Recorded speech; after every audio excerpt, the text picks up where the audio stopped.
Да. Нет, Зайка, там сильно стреляют, мы не пойдем. И тебе тоже было страшно, Никит? Ага.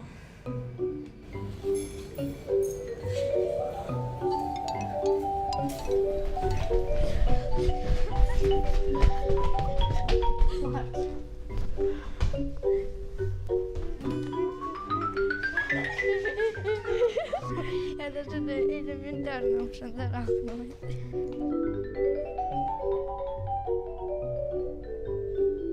Что романтика – это красиво, романтика. А сейчас, если будет лететь, будет лететь везде. Точно? Ого, ого. Почему их интересовал именно первый день? Почему не второй, почему не пятый? Я сама не знаю. Je ne peux que demander au réalisateur quelle était l'impulsion qui l'a amené à créer ce film, comment l'idée lui est venue, quelle était sa motivation d'aller traiter ce sujet en Ukraine. C'est depuis 2016 que nous étions intéressés, nous étions près du front russo-ukrainien. Mais le monde a réalisé ce qui s'est passé autour de 2022. Nous, les réalisateurs slovaques, nous avons réagi comme beaucoup d'autres. Nous avons appelé nos amis à Kiev pour qu'ils nous envoient leurs femmes et les enfants pour les abriter chez nous. Et moi, j'habite à l'est de la Slovaquie et j'allais quotidiennement à la frontière ukrainienne pour amener des personnes. Tous les soirs, je cherchais l'hébergement, l'accueil et à manger pour une quinzaine de personnes. Nous avons obtenu une accréditation journalistique et on nous a permis de rentrer sur le territoire ukrainien. Nous avons donc préparé notre matériel et caméra et nous sommes allés aussi dans des orphelinats pour leur demander de quoi ils ont besoin.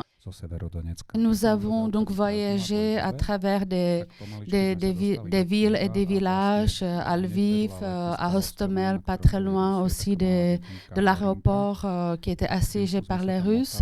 Nous avons décidé d'aller encore plus loin, plus en profondeur du pays. Et donc, c'est à ce moment-là que nous sommes allés jusqu'à Kharkiv. Nous étions la seule voiture qui allait dans la direction. Et peut-être que nous sommes en train de faire l'erreur. Donc, nous sommes arrivés jusqu'à Kharkiv et c'est là où nous nous sommes mis à chercher un sujet. Donc, le sujet, nous l'avons trouvé dans le métro. À Kharkiv, il y a 35 arrêts de métro. Où se cache, où s'abrite donc la population. Le film a commencé à voir le jour au terminus qui s'appelle Les héros du travail. Et donc c'est là où nous avons découvert environ 2000 habitants. Ils étaient tous dans un état d'une semi-dépression. Et le seul élément vivace et qui bougeait, c'était donc les enfants. Du niveau de la rue, le métro est séparé par donc 3 mètres de béton. Donc même tout en étant bombardé, les répercussions des sons sont plutôt discrets en bas. Nous avons tout de suite rencontré un souci. Ça faisait des semaines qu'il y avait des reporters, des journalistes. Les personnes présentes dans le sous-sol, ils ont bien compris que les reporters n'ont pas vraiment le temps d'aller dans la profondeur. Les personnes abritées dans le métro refusaient les caméras et ils n'en voulaient plus. J'ai passé 3 semaines à rencontrer à aborder les gens, nous sommes devenus, disons, invisibles. Nous sommes fondus à cette foule. Et c'est là où nous avons sorti notre caméra à nous et nous nous sommes mis à tourner. Et au moment où nous avons commencé à tourner avec Nikita, ce petit garçon de 12 ans, nous lui avons choisi la plus jolie fille de tout le métro, Victoria. Victoria était très heureuse. En fait, elle ne s'ennuyait plus. C'était un divertissement pour elle. Elle était très heureuse parce que les enfants, ils s'ennuyaient énormément.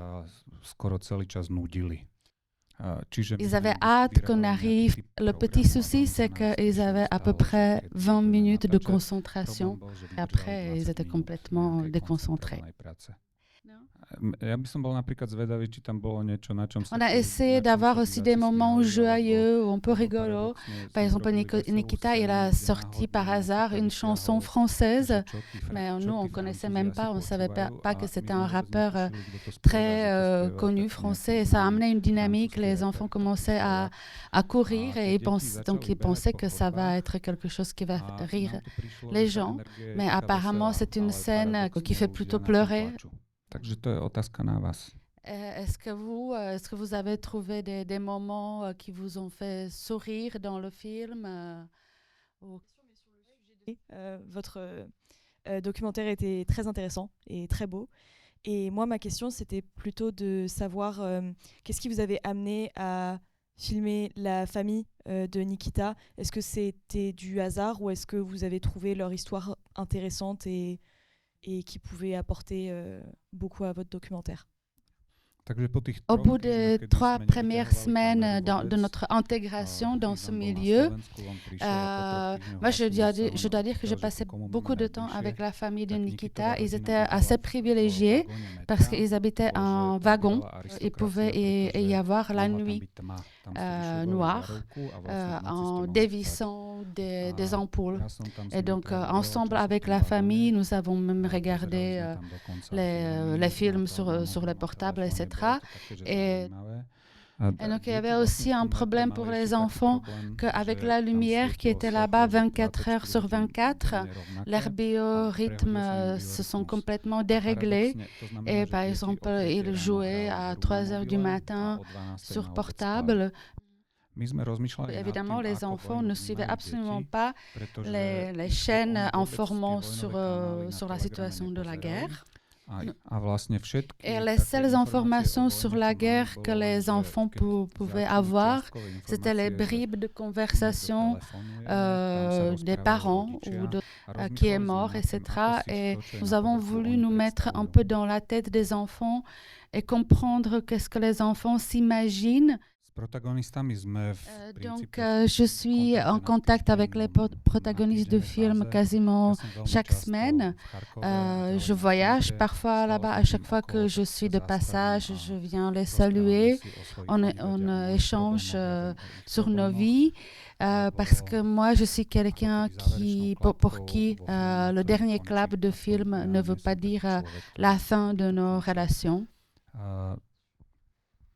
Ce qui était magnifique avec notre nomination au Festival de Venise, c'est qu'on a pu amener tous les enfants pour la projection à Venise, qui a eu lieu dans une salle de 300 places. Après le film, les 300 personnes présentes se sont levées et ont applaudi debout, ce qui a complètement perturbé Nikita, qui n'a pas pu croire ses yeux que autant de personnes peuvent applaudir en regardant sa vie tout à fait ordinaire de quotidien au sous-sol de métro.